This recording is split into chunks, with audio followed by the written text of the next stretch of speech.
Bismillahirrahmanirrahim. Assalamualaikum warahmatullahi wabarakatuh.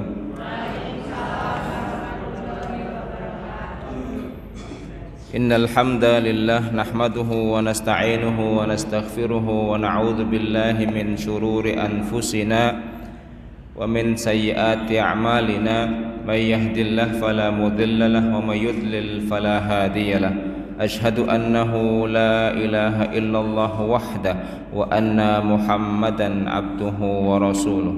Nusalli wa nusallim ila habibina al-Mustafa Muhammad ibn Abdillah alladhi qad ballagha risalah wa addal amanah wa nasahal ummah wa jahada fi amrihi haqqa jihadihi hatta ya'tina al-yaqin, amma ba'du.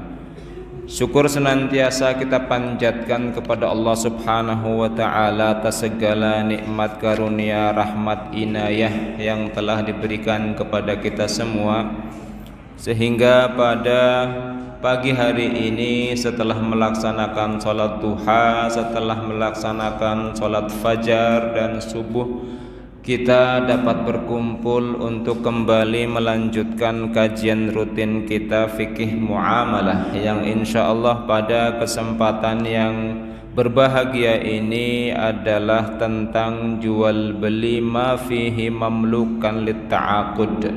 Apa itu akan kita bahas nanti. Hanya saja kita berharap kajian kita ini betul-betul untuk mengharap ridhonya.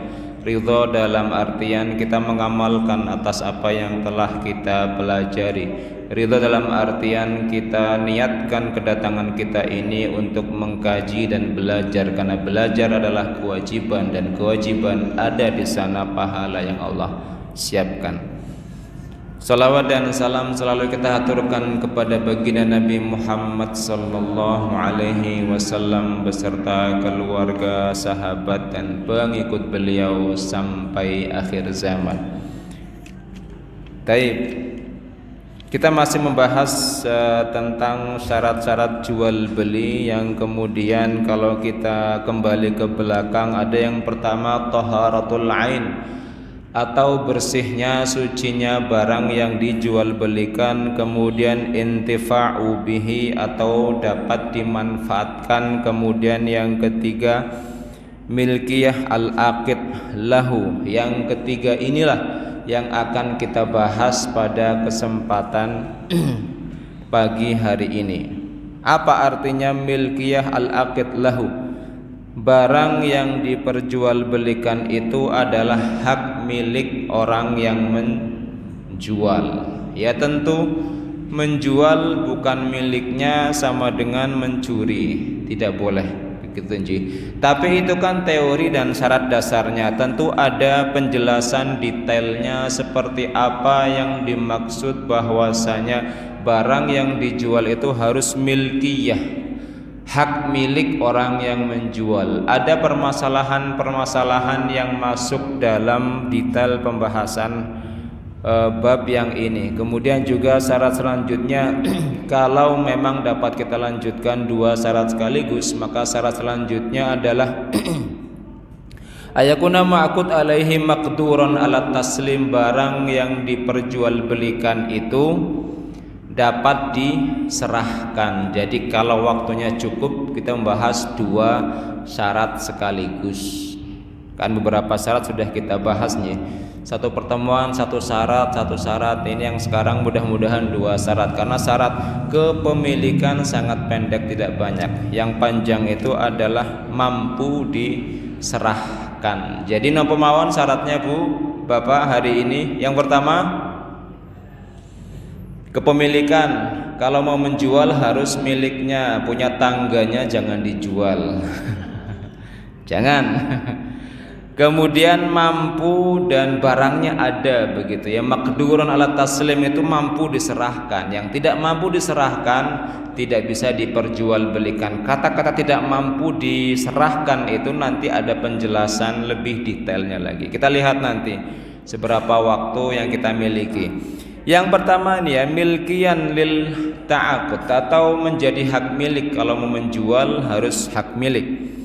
Maka di sini ayakuna al-musarrafu fihi mamlukan litta'aqud au ma'dzunan fihi. Jadi kita boleh menjual barang milik orang, Bu. Dene ngoli, ya boleh. Syaratnya ma'dzunan, diizinkan, begitu ya. Berarti bukan hak milik kita, tapi saya diizinkan untuk menjual, maka itu sah hukumnya. Taib, ma'dzunan fihi min jihatil malik. Jadi sudah mendapatkan akses untuk diperjualbelikan barang itu meskipun barang itu bukan milik kita. Fa in waqa'al bai'u au syira' qabla idnihi. Tapi kalau ada aktivitas jual beli sebelum adanya izin, fa inna hadza yu'tabar min tasarrufat fudhuli. Kalau tidak ada izin maka dia masuk pembahasan jual beli fudhuli. Namanya fudhuli kan ada itu orang yang asal menjual saja padahal masih hak milik bersama, begitu ya. Rumah punya kakak adik tapi si kakak jual tanpa izin pada adiknya, sering seperti itu ya. Setelah itu iya langsung semangat, ini berarti ada yang merasakan. Nah, bai'ul fuduli itu bagaimana hukumnya, sah atau tidak? Bai' fuduli huwallazi yu'aqqidu li ghairihi duna idnihi. Sudah dijelaskan, bai' fuduli itu atau jual beli fudul adalah jual beli yang tanpa seizin pemilik. Tanpa seizin pemilik. Ka'an yabi'u zauj ma tamlikuhu zaujah, seperti sang suami. Biasanya suami istri itu, suami mungkin pegawai, kemudian istrinya pengen nambah-nambah rezeki, dari mulai yang kecil 1 kotak susu dijual, kemudian sampai 1 kardus nanti kemudian bisa sampai 1 kontainer, maka sang istri lebih kaya daripada suaminya.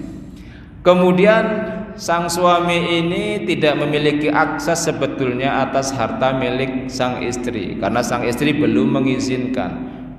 Duitku, duitmu itu. Ada yang seperti itu suami istri ya, ada yang seperti itu. Ini kan yang dibahas ya. Tapi kalau dari awal ya sudah, Mas, uang saya uang kamu, sudah selesai, sudah. Itu sudah ada izin.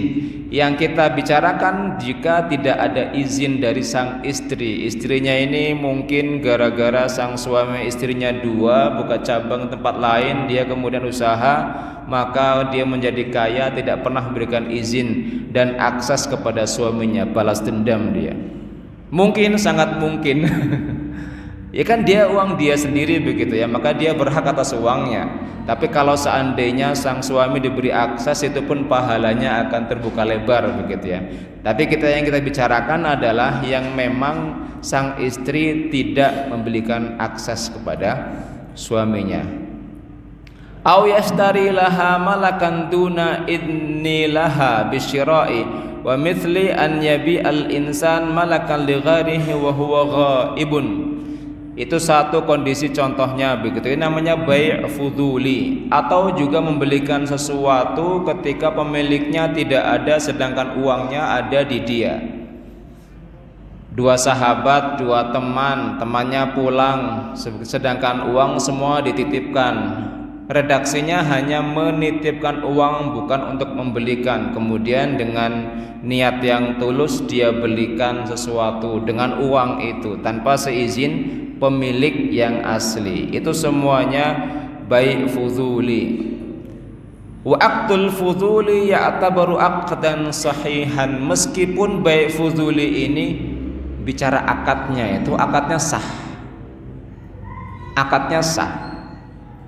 Karena kan ketika membawa uang di pasar, ibu-ibu tidak bisa mencegah, mau nanya ini uangnya sudah dapat izin tidak dari, kan begitu ya. Sulit sekali dilakukan. Atau mau nanya kamu nyuri enggak dari uang ini, enggak bisa. Itu memberatkan. Itu taklif yang tidak mampu dilakukan. Sedangkan jual beli sangat cepat sekali. Akadnya itu sah di mata hukum begitu ya. Karena dia membawa uang, berarti orang menganggapnya uang itu milik dia, kan begitu.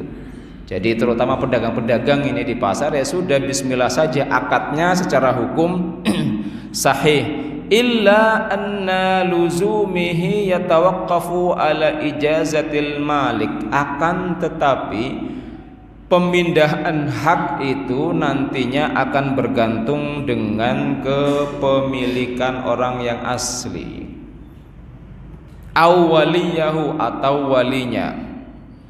Fa in ajazahu nafadha, jika sang pemilik aslinya itu membolehkan, maka akad itu dilanjutkan. Wa illam yujizhu batala, kalau tidak diizinkan maka akadnya batal. Jadi akad pada waktu terjadinya akad itu sah hukumnya. Akan tetapi kalau pemilik aslinya batal, ya sudah, itu harus melalui proses pembatalan, termasuk ada yang menjual sertifikat, menjual tanah dan sebagainya karena dia memegang sertifikat tetapi dia bukan pemiliknya. Karena dalam hukum pemegang sertifikat itu adalah pemilik, maka jual beli dapat dilakukan meskipun nanti jika ada pemilik aslinya saya tidak pernah memberikan izin, maka itu sudah harus melalui proses yang lain begitu ya, untuk kemudian mengembalikan hak yang sudah lepas dari tangannya. Panjang jadi urusan jual beli ini, panjang sekali. Taib, apa dalilnya kalau akad pada waktu itu sah begitu ya, akadnya? Ini memang terkait dengan barang kepemilikan, sangat panjang. Saya pun pernah memiliki pengalaman pahit karena diurus sertifikat rumah itu, pemindahan namanya, prosesnya berjalan sampai 1 tahun tanpa ada kejelasan. Saya khawatir kalau yang memegang semua aset sertifikat itu kemudian menjualkan sah-sah saja, tinggal dipalsukan tanda tangan di mata hukum, berpindah nama rumah itu menjadi rumah dia, bukan lagi rumah saya. Itu pun pernah. Akhirnya alhamdulillah dengan segala proses kami ambil semua sertifikat dan kita ganti orang untuk mengurus. Pernah seperti itu juga sama pengalamannya. Taib, wa dalil ala dzalika marwahu Bukhari. Dalilnya apa? Kalau akad pada waktu jual beli di pasar itu ibu-ibu tidak harus menanyakan kamu uangnya dari mana begitu. Yang penting terjadi dan akadnya sukses begitu. Meskipun yang beli itu pencuri, meskipun yang beli itu adalah koruptor begitu, uang dari hasil korupsi, maka pada waktu itu juga akadnya sah karena kita tidak memiliki kewajiban untuk menanya dari mana. Karena dia bawa uang, maka secara hukum dia adalah pemilik uang tersebut. Dalil dzalika ma rawahu Bukhari an Urwah al-Barqi, dari Urwah bin Barqi, yang mana hadis ini dituliskan oleh Bukhari dalam sahihnya, annahu qala ba'athani Rasulullah sallallahu alaihi wasallam bidinarin, Nabi pernah mengutusku dengan membawa 1 dinar, li'ashtari lahu bihi syat, untuk aku belikan untuk beliau 1 ekor syat. Itu artinya adalah kambing, 1 ekor kambing. Fashtaraitu lahu bihi syataini, tapi karena kemahiran si Urwah ini, dia ke pasar hanya bawa 1 gepok uang yang hanya sebetulnya dia itu bisa hanya membeli 1 kambing saja, tapi karena kemahiran tawar menawar dan jual beli beliau, dia pulang membawa 2 kambing sekaligus. Keren Bu, kalau ada pembantu kayak gini, mau nggak Bu? Suruh beli 1 ayam, balik bawa 2 ayam, gara-gara dia double agen, dibelinya 1 kemudian dijual ke pedagang-pedagang atau pembeli sampai terkumpul uangnya menjadi 2 dinar, atau berarti ayam sekarang berapa harganya? 100, dikasih uang 100.000 untuk beli 1 ayam, kemudian dia beli ayam, dijual, ditempelkan harga, kemudian terus dilipatkan, pulang-pulang bawa 2 ayam seharga 200.000 rupiah. Enak Bob, punya pembantu kayak gini. Urwah seperti ini, Urwah. Itu kan sama dalilnya, dia tidak mendapatkan izin untuk menjual belikan barang milik Nabi Muhammad sallallahu alaihi wasallam. Tidak sama sekali memiliki akses. Yang dia dapatkan adalah membeli dan kembali, itu perintahnya, tapi dijual belikan. Bi'tu ahaduhuma bidinarin wa ji'tuhu bidinar wa syad. Nah, ini pinternya lagi karena perintahnya adalah syad, tolong ini uang, bawa ke pasar dan kembali membawa 1 kambing saja, kata Nabi perintahnya. Oke lah, karena perintah 1 kambing sedangkan saya sudah mendapatkan 2 kambing, maka 1 kambing dijual, 1 dibawa pulang. Jadi pulang itu mendapatkan 1 kambing dan uangnya utuh, 1 dinar. Jadi pembantu tadi dikasih uang 100.000 untuk membeli ayam, malah kembali membawa 1 ayam dan 100.000-nya masih utuh. Qala li barakallahu fi safaqati yaminika. Mudah-mudahan Allah membalas kemurahan dirimu, karena memang dia kan berarti di pasar bukan membeli tapi malah menjadi pedagang dengan modal 100.000 tadi. Sah hukumnya? Sah secara hukum. Jadi ketika dia jual beli berarti kan dia bukan pemilik uang itu, tapi dia laporan kepada pemilik uang.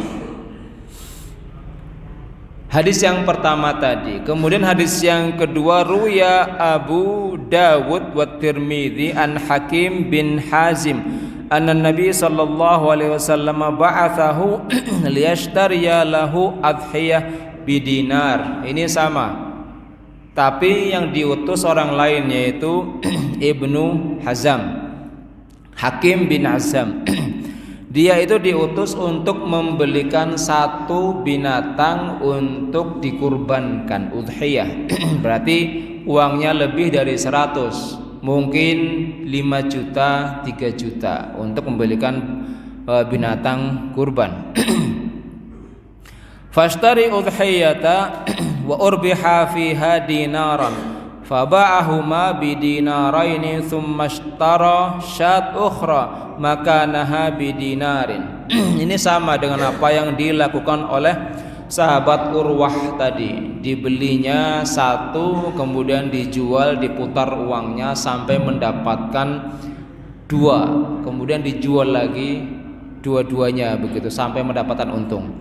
Kemudian ja'a biha bidinar ila Rasulullah, sampai kemudian pulang membawa 1 kambing, kemudian membawa uang yang tadi harusnya untuk beli utuh sama dengan Urwah tadi.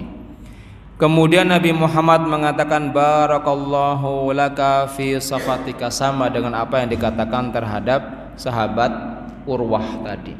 Dua-duanya hal yang sama kondisi, yaitu menjual yang bukan hak miliknya. Ini kira-kira pembahasan tentang menjual yang bukan hak miliknya berhenti sampai di sini. Ada pertanyaan sebelum bergeser kepada syarat selanjutnya? Jadi menjual yang bukan hak milik boleh, tetapi dia akan terhalang dari pemindahan hak kecuali sampai pemiliknya mengizinkan. Tetapi waktu akad itu sah hukumnya. Taib. Kemudian kita lanjutkan pembahasan selanjutnya. Ini lebih menarik lagi, yaitu ayyakunal maqud alaihi maqduran ala taslimihi syar'an wa hassan. Barang yang diperjualbelikan itu dia mampu diserahkan secara syar'i.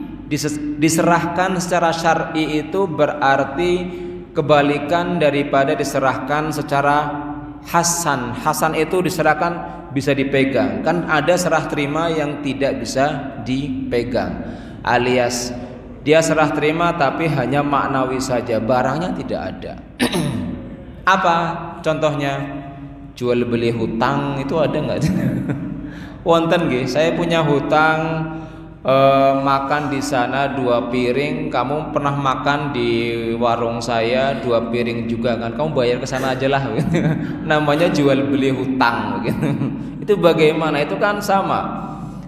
Bagaimana itu hukumnya, dan itu tidak bisa diserahkan atau maknanya bisa diserahkan begitu ya?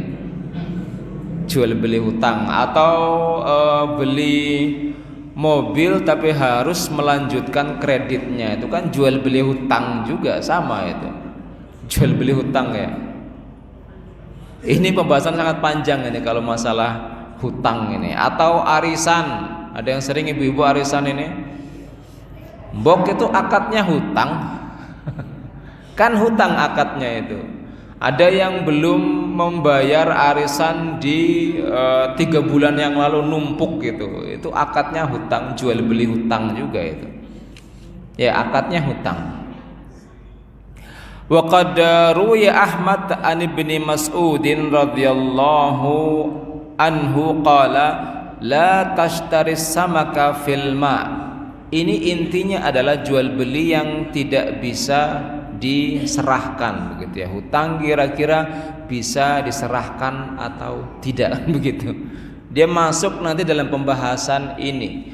Jadi kalau pembahasan yang paling mudah, salah satu maksud daripada jual beli yang tidak bisa diserahkan itu kira-kira jenengan memiliki tanah di tepi pantai. Contoh di sini mana pantai yang terdekat? Cilacap ya. Cilacap itu tanah jenengan itu sampai dengan ke bibir pantai sejauh kilometer begitu. Kalau di Mesir begitu, ke depan sejauh kilometer 1-2 kilometer masih milik satu orang. Nah kemudian dia mengatakan, saya menjual ikan yang ada di pantai saya. Saya menjualnya, silahkan dibeli begitu. Padahal tidak ada ikannya begitu kan, tidak tahu. Itu maksud daripada tidak bisa diserahkan karena tidak jelas kepemilikannya bagaimana. Maka baik yang tidak mampu untuk taslim diserahkan secara hissan yang pertama, berarti secara fisik itu barangnya harus bisa diserahkan. Ini handphone bentuknya ada, silahkan diambil, diserahkan. Kalau tadi ikan tidak bisa diukur berapa banyaknya, harganya bagaimana, maka dia tidak bisa diserahkan. Fa innahu ghararun, karena ini contohnya jual beli ikan yang ada di dalam sungai. Sungai ini banyak ikannya, beli, sini harganya berapa begitu ya. Ada yang begitu tapi ya. Karena hal itu gharar itu berarti tidak jelas, tidak bisa ditakar. Wa qad ruwiya an Imran bin Husain marfu'an ila Nabi sallallahu alaihi wasallam, dari sahabat Imran bin Husain yang disandarkan langsung kepada Nabi Muhammad sallallahu alaihi wasallam. Wa qad ruwiya an-nahyi an darbatil ghaisi wal murad bihi an yaqul man ya'taqatal ghas fil bahri li ghairihi. Ini ada praktek juga untuk nelayan satu sama lain begitu ya. Ada nelayan yang sudah mengerti rute dan aliran air di mana, kemudian waktunya kapan, purnama tanggal berapa, di titik mana pasti itu banyak sekali ikan. Itu ada yang seperti itu, ada. Karena dia tahu, kemudian dia mengatakan kepada temannya, kalau mau kamu beli ikan di saya. Caranya bagaimana? Datang di titik ini, di sana silakan beli, itu ikan saya. Pokoknya berangkat sekarang, itu ikan saya. Itu namanya darbu al-ghais. Jadi betul-betul tidak tahu, pokoknya ikan ada atau tidak, beli saja. Nah, itu sama saja dengan baik gharar dan tidak diperkenankan. Ma akhrajathu fi hadhil ghausati fa huwa laka bidzalika min thamani. Jadi ini contoh tadi ya, jual beli ikan yang ada di dalam air itu kan contoh saja sejatinya. Wa mithluhu janin fi batni ummihi, atau jual beli janin binatang yang masih ada di perut induknya. Contoh mungkin kuda induknya bagus begitu ya, dia kuda memang selalu menang dalam kontes, kemudian ini pasti keturunannya baik juga. Tak beli ya, hargain berapalah, yang penting saya bisa nanti menang kontes dengan mengikuti genetik ibunya bagus ini. Iya kalau lahir dalam kondisi hidup, kalau mati atau kalau cacat, kalau tidak seperti indukannya malah ikutnya adalah bapaknya itu biasa kan ya, rugi dia, padahal harganya mahal. Itu gharar semuanya karena tidak mampu untuk diserahkan begitu ya. Wa yadkhulu fi hadza bai' tuyur muntalafat, atau burung yang bercampur-campur dan sedang terbang di pohon. Biasanya itu ada pohon yang memang dihinggapi banyak burung begitu ya. Iya, burung liar. Kemudian dia mengatakan saya jual burung ini, silahkan dibeli, harganya sekian. Itu kan tidak mampu diserahkan karena sejatinya juga bukan milik dia juga. Tapi dia mengaku ini kan pohon-pohon saya, maka semua yang di situ milik saya. Tidak mampu diserahkan. Taib. Alladzi la ya'tadu ruju'ihi ila mahallihi, karena memang burung liar tidak bisa dipastikan apakah dia kembali ke tempat itu lagi atau tidak. Kecuali merpati lah memang diliarkan begitu, tapi dia tahu rumah kembalinya kemana. Saya jual merpati saya itu bisa diserahkan, bisa ditangkap, bisa diserahkan. Kalau burung liar tidak bisa.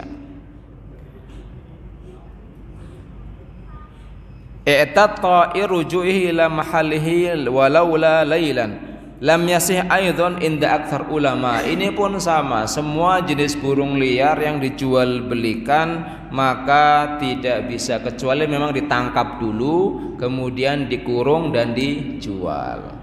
Lagi terbang asik-asik saya jual itu. Ngigo namanya itu. Illa an-nahla li'anna rasul naha an bai'il insan ma laysa indahu, kecuali nahal. Nahal itu apa? Nahal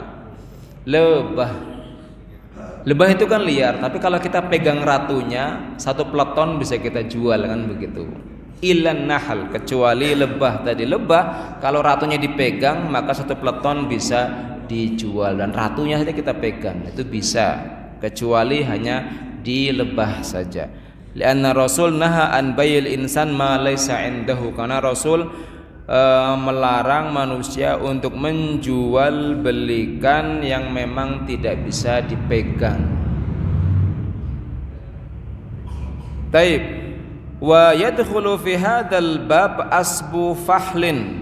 Asbu fahlin ini adalah jual beli spermanya binatang. Itu masuk larangan di sini. Emang pentingnya apa? Lo penting. Punya sapi, biasanya itu sapi pengen diternak maka yang dibeli hanya yang indukan saja, dan dia tidak pernah membeli yang jantan. Tidak pernah membeli yang jantan.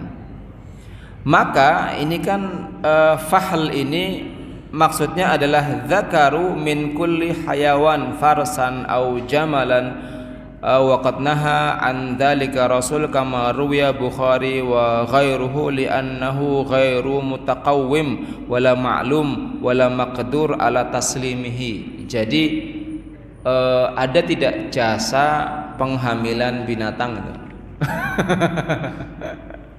Ada ya, ada jasa penghamilan binatang. Nah, sebetulnya masuk dalam larangan ini karena tidak mampu diserahkan. Laisa maqdur ala taslim, itu masuk dalam larangan hadis ini. Wa qad dhahaba jumhur ila tahrimihi bai'an wa ijaratan, jual beli maupun sewa. Wala ba'sa bil karamah, dan tidak masalah kalau seandainya kamu mau pinjam jantanan saya, udah sana pinjam bawa saja. Itu kan peminjaman begitu, bukan untuk dijual belikan. Wahia ma yu'ti ala asyabi fahlin min ghairi istirat ay syai', yang tanpa ada syarat apapun. Sudah bawa saja dulu, bawa saja, dan itu tidak ada saya pungut biaya. Nah mungkin nanti setelah itu biasanya yang pemiliknya merasa terima kasih memberikan hadiah, yaitu bukan jual beli, namanya hadiah ya hadiah saja. Itu boleh dalam koridor jual beli secara Islam. Wakila yajuzu ijarah fahl lidh-dharabi muddah ma'lumah. Tetapi ada yang mengatakan boleh sewa tadi ya. Tapi namanya sewa yang batas waktunya tertentu, sama seperti menyewa binatang kan boleh. Dalam batas waktu saya pinjam, saya sewa selama sebulan. Maka yang dihargai sewanya tadi. Kalau nanti mereka kawin ya sudah, tidak dihargai spermanya itu, tidak dihargai. Tapi yang dihargai adalah sewa binatangnya. Hal yang berbeda ini ya. Jadi kalau hanya menghargai satu sperma sekali keluar begitu harganya sekian, itu tidak boleh dalam redaksi agama. Tapi yang dihargai itu adalah saya pinjam sehari, 2 hari, seminggu, sebulan, jantananmu tidak masalah untuk menemani indukan milik saya, begitu ya. Jadi tetap ada solusi, tidak paten. Kalau agama Islam dan syariat Nabi Muhammad mengatakan tidak boleh jual beli spermanya, pun sama ada solusi yang lain, yaitu menyewa binatang tadi 1 minggu. Kalau ini kan ada ya fenomena menarik jual beli sperma manusia, Bu. Pernah mirsa mboten? Jual beli sperma manusia. Ada untuk bayi tabung di Inggris, di Prancis. Itu hukumnya bagaimana? Sperma binatang tidak boleh bukan karena apa, tetapi karena tidak bisa diserahkan. Tapi kalau sperma manusia bukan itu alasannya. Tapi menjaga hifdzu an-nasal wan nasab, menjaga garis keturunan. Ya, jadi tidak untuk diperjualbelikan sperma manusia. Taib kadzalika bai' laban fi dhara'i. Saya jual susu onta, saya jual susu kambing, saya jual susu apalagi sapi, tapi yang masih ada di badan si binatang tadi. Silakan kamu ngenyot di sana begitu seumpamanya. Itu tidak bisa diserahkan babnya karena tidak tahu seperti apa harganya. 2 kali kenyotan dihargai sekian begitu seumpamanya. Tidak bisa. Kenapa? Tidak ada ukurannya. Ya kalau 1 kali kenyotan keluar dan stabil keluarnya, namanya binatang itu kan ya bisa deras bisa tidak, maka tidak ada ukurannya. Itu sama. Atau wa kadzalika la yajuz bai' suf ala dhahri hayawan, atau juga jual beli wool. Suf itu wool yang ada di tubuh si kambing sebelum dipotong. Sudah itu kamu kira-kira berapa menghargai semua wool yang masih nempel. Tidak bisa, cukur dulu, timbang dulu, diperiksa dulu baru dihargai setelah itu. Yang masih nempel tidak bisa. Kemudian yang terakhir ini bai' dain biddain, atau jual beli hutang dengan hutang, atau piutang ketemu piutang.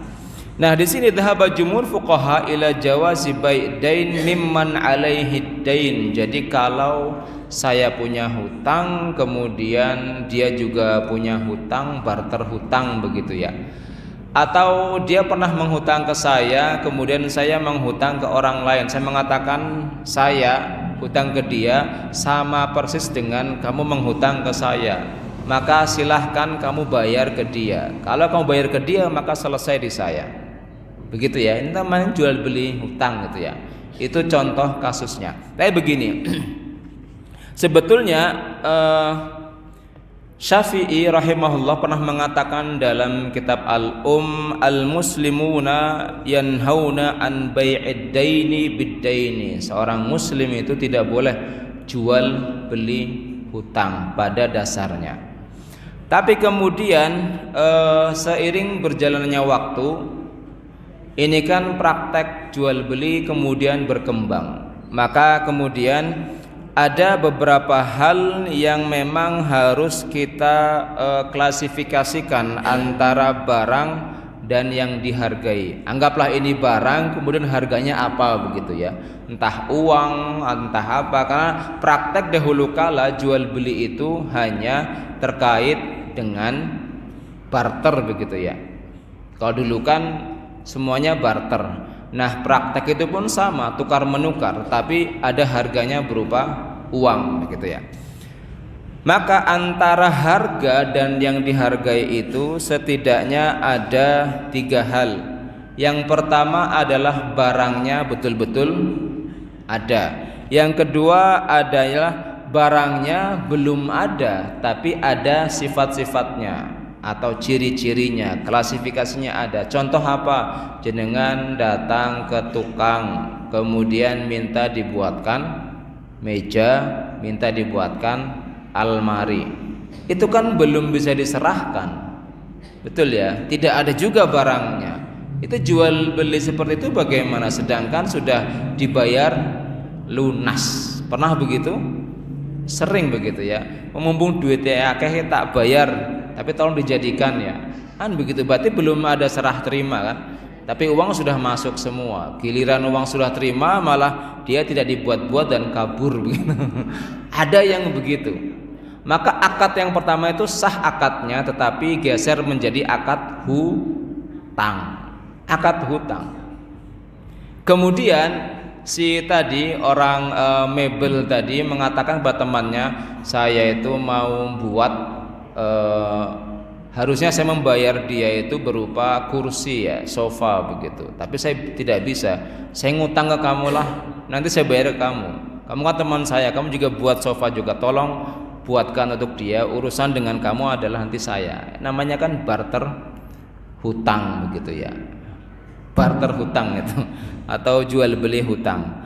Maka itu pun sama. Jadi ketika kita membeli sesuatu, barangnya inden belum datang, maka dia bisa ain mausuf fi dhimmati, atau barangnya itu ada dan bisa diadakan. Jadi yang pertama barangnya sudah ada, beli langsung cash, tukar uang kemudian dikasihkan barang. Itu yang pertama, kondisi jual beli. Tapi ada yang kedua, yaitu bayar di muka, barangnya belakangan, entah itu dikirim nanti, entah dibuat nanti. Itu namanya ain mausuf, barangnya dapat disifati. Kemudian ain mausuf fi dhimmati ma imkan ijadihi, barangnya itu menjadi tanggungan kedua belah pihak, dalam artian dua-duanya sama-sama belum punya.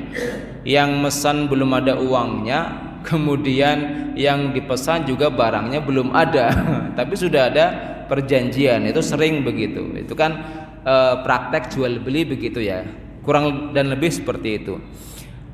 Maka kalau ada seperti ini, ada setidaknya 3 skema atau tipe jual beli yang masuknya adalah mirip dengan hutang tadi ya.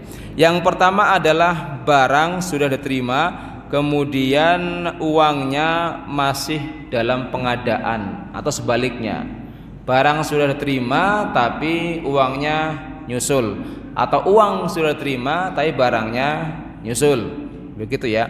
Maka akadnya namanya akdus salam. Ya, akad salam. Karena salah satu dari barang, anggaplah kita anggap uang itu juga barang, karena uang juga barang, ada harganya begitu ya. Salah satu barang itu masih dalam hutang. Sah hukumnya, sah. Akadnya apa? Hutang akadnya. Hutang yang jenisnya adalah akdus salam. Kemudian contoh yang kedua atau skema yang kedua adalah harga dapat diwujudkan dan barangnya ada. Barangnya sudah ada begitu ya. Kemudian harganya masih bertahap. Uangnya itu nyicil. Namanya adalah jual beli al-ajal atau tempo, nyicil.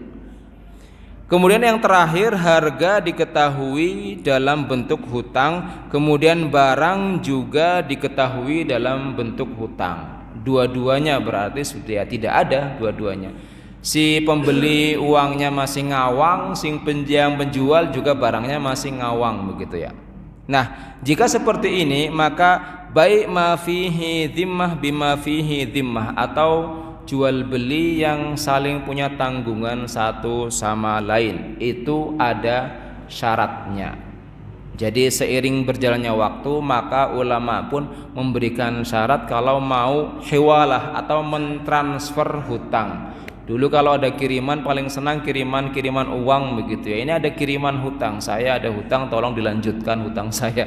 Tapi nanti urusan saya dengan kamu. Itu gimana? Boleh atau tidak begitu ya. Maka ada syaratnya. Syarat yang pertama adalah mungkin al-qabdhu. Hutang itu bisa diterima barangnya atau uangnya suatu saat nanti begitu ya. Ini kan masih berkaitan dengan yang sebelumnya. Kalau hutangnya berupa karena saya sudah memberikan uang ke nelayan tadi, tapi nelayan itu menjanjikan ikan yang ada di dalam air, maka sudah itu tidak bisa dilakukan akad seperti itu. Atau ada yang main game kemudian menggelontarkan uang yang sangat banyak, game online, itu kan sudah judi, maka tidak bisa diterimakan, barangnya tidak ada, akadnya pun juga akad perjudian, tidak masuk dalam hal ini.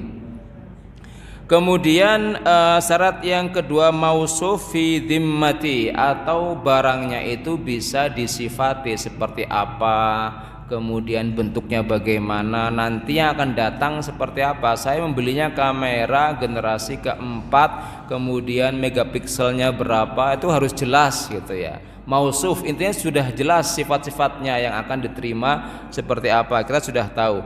Kemudian saman mislu, atau harganya itu sesuai dengan harga pasaran, tidak sesuai dengan harga pasaran. Itu setidaknya syarat untuk ke transfer hutang tadi bisa dilakukan. Transfer hutang ya. Taib.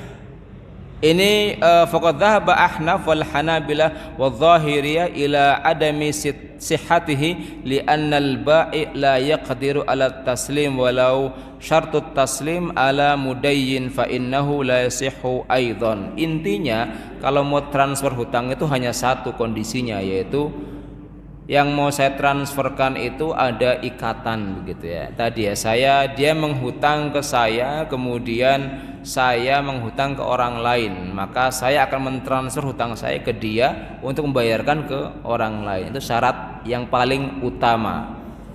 Begitu ya. Ada ikatan hutang begitu. Tapi kalau hutangnya bagaimana, itu 3 syarat tadi. Yang pertama adalah yang dihutang adalah benda yang memang bisa diserahkan begitu ya. Yang dihutang itu bisa kemudian disebutkan ciri-ciri benda yang akan datang itu apa, jelas begitu ya.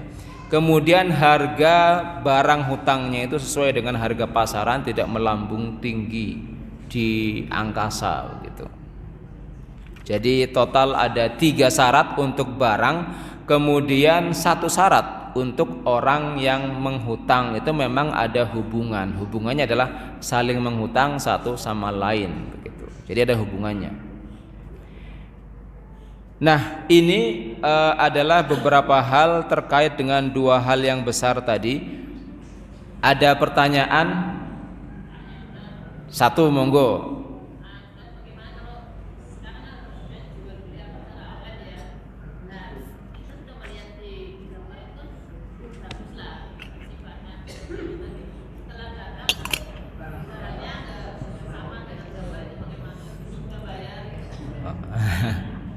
Tadi kan betul-betul harus mausuf fi dhimmah ya. Ini kan syarat sebelumnya ya. Harus ada ciri-ciri barangnya disebutkan seperti apa. Saya sudah transfer, sudah pembayaran lunas berarti ya. Kemudian fotonya kayaknya bagus, bajunya, kemudian kainnya seperti apa. Setelah datang tiba-tiba tidak sesuai dengan yang ada di foto. Maka kita bisa mengembalikan barang itu, dibatalkan juga bisa, karena merasa tidak sesuai. Karena akad pertama adalah akad asalnya adalah kalau barang sesuai maka akad dilanjutkan, kan begitu. Tidak bisa dilanjutkan, dikembalikan. Ya berarti terima apa adanya. Langsung dibuang berarti ya. Ya itu memang harus ya resiko ya, karena memang penjual rata-rata pedagang ya, terutama yang online tidak mengerti hukum Islam. Islam mengajarkan harus sesuai antara sifat wal mausuf. Sifatnya kita ngomong A barangnya, maka bendanya juga harus A, seperti itu ya. Dan juga dalam akad nanti bisa mengembalikan, silahkan bisa dikembalikan kalau memang itu tidak sesuai di akad begitu. Kira-kira di akad ada tidak kalimat seperti itu, barang bisa dikembalikan kalau tidak cocok Bu? Tidak ada ya. Ya sudah, berarti sejak pertama kali membeli ibu terima karena ada perjanjian ya. Ya, monggo Bu.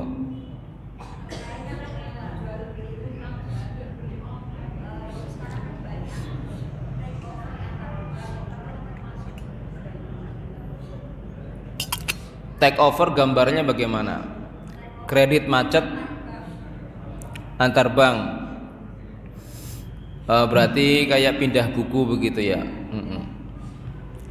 Ya hutang ya, pindah hutang ya. Ini kan beberapa hal yang berbeda antara kalau seumpamanya menghutang itu di bank yang label syar'i dan kemudian konvensional, itu bukan pembahasan kita ya. Intinya adalah hutangnya begitu ya. Take over itu contoh realnya bagaimana Bu? Jenengan menghutang begitu.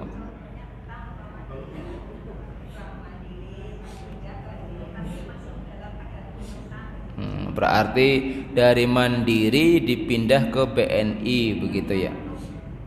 Yang nutup BRI, itu kan sama sebetulnya akadnya. Sama dengan pemindahan hutang tadi. Saya minta tolong begitu ya. Sebetulnya akadnya masuk jual beli ya. Ya, masuknya tetap harga jual beli hutang begitu. Jual beli hutang. Tapi kan begini, Ibu menghutang itu untuk membeli apa kan begitu? Rumah begitu ya, anggaplah rumah. Berarti kan sebetulnya akad awalnya adalah karena pembelian rumah tadi, maka dinamakan sebagai akadnya jual beli. Jual beli rumah, hanya saja dipindahkan nanti siapa yang akan melunasi rumah itu begitu ya. Kalau minjamnya untuk makan berarti kan sudah beda lagi. Betul-betul hutang begitu ya, ya hutang makan berarti ya. Tetap akadnya jual beli kalau untuk rumah begitu Bu ya. Secara teorinya itu adalah akadnya akad jual beli, tapi nanti kalau ada unsur ribanya itu hal yang berbeda dan tidak sedang kita bicarakan di sini. Gitu ya. Jadi tetap akadnya jual beli. Monggo. Waalaikumsalam warahmatullahi wabarakatuh.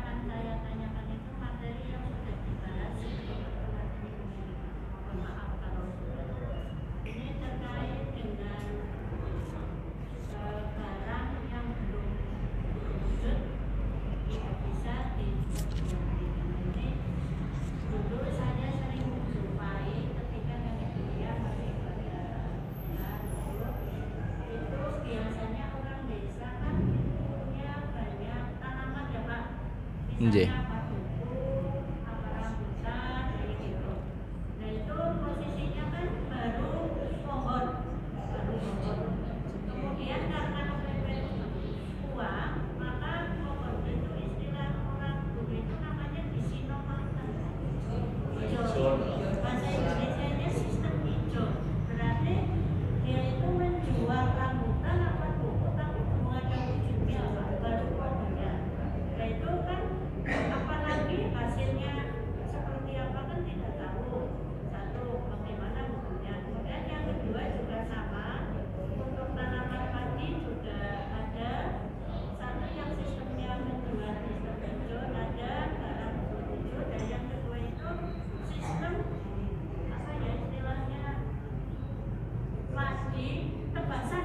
Tebasan. Ada ijon, ada tebasan, itu hal yang berbeda ya. Nggih.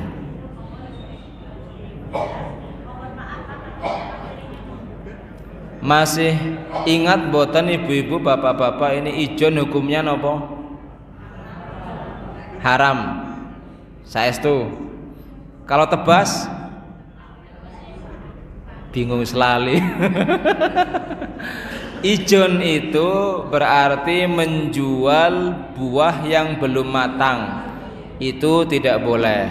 Nasnya ada dari hadis Anas bin Malik. Iya, ijon Bu ya. Ijon itu ketemu sama hadis Anas bin Malik. Beliau pernah mengatakan naha Rasulullah sallallahu alaihi wasallam an bai'its thamar hatta yabdu ya. Nabi melarang untuk menjual buah sampai betul-betul sudah kelihatan. Sudah ya kan, berarti kalau menjual mangga ya sudah besar begitu ya, sudah besar dan boleh sudah besar itu dipetik dan dijual. Tapi kalau masih kecil belum jelas kira-kira dia mau besar atau tidak, itu belum bisa dijual. Ya sama berarti. Sama, apalagi ini saya sirami pupuk yang mahal, ini tanaman saya tolong dibeli, pasti nanti subur begitu ya. Pasti subur begitu, ini tidak bisa, tidak masuk begitu ya. Itu yang pertama, ijon. Kalau tebas itu beda urusannya. Tebas itu dari hadis Ibnu Umar. Boleh Bu ya? Masih ingat ya? Selali Pak. Halo. Ya, kalau tebas itu hadisnya dari Umar, beliau mengatakan kunna nashtari ta'aman jazaf. Hadisnya ya. Kata-kata jazaf itu adalah membeli langsung diborong satu petak begitu. 1 hektar, 2 hektar, 3 hektar, pokok hargai berapa? Namanya borongan. Borongan boleh. Karena sudah jelas dia bisa menimbang berapa nanti isi daripada lahan itu, karena sudah pakai ilmu ya biasa. Ini kalau lahan sekian kemudian kepadatannya sekian, langsung sudah ketemu harganya berapa begitu ya. Jadi kalau tebasan boleh, hadisnya dari Ibnu Umar. Kalau ijon tadi tidak boleh, hadisnya dari Anas bin Malik. Ngatan Bu ya, mboten napa-napa terlambat dijelaskan lagi, men sing lintune eling maning pada kelalen sing. Gitu ya. Untuk ijon dan tebas itu berbeda. Jika tidak ada pertanyaan, wonten monggo. Monggo Bu. Ada lagi pertanyaan? Monggo. Assalamualaikum warahmatullahi wabarakatuh. Waalaikumsalam. Pada ini membahas tentang masalah jual beli. Ini yang akan saya tanyakan tentang masalah hewan kurban. Biasanya kalau kurban kan kita termasuk jual beli. Nah, untuk jual beli itu biasanya kan di suatu masjid ada takbir dan ada perangkatnya lah. Biasanya kan ada 1-2 orang yang berkunjung untuk membeli sapi. Nah ternyata setelah disepakati dengan harga mungkin 21 juta, namun perangkat masjid itu ternyata dibuat harga 22 juta.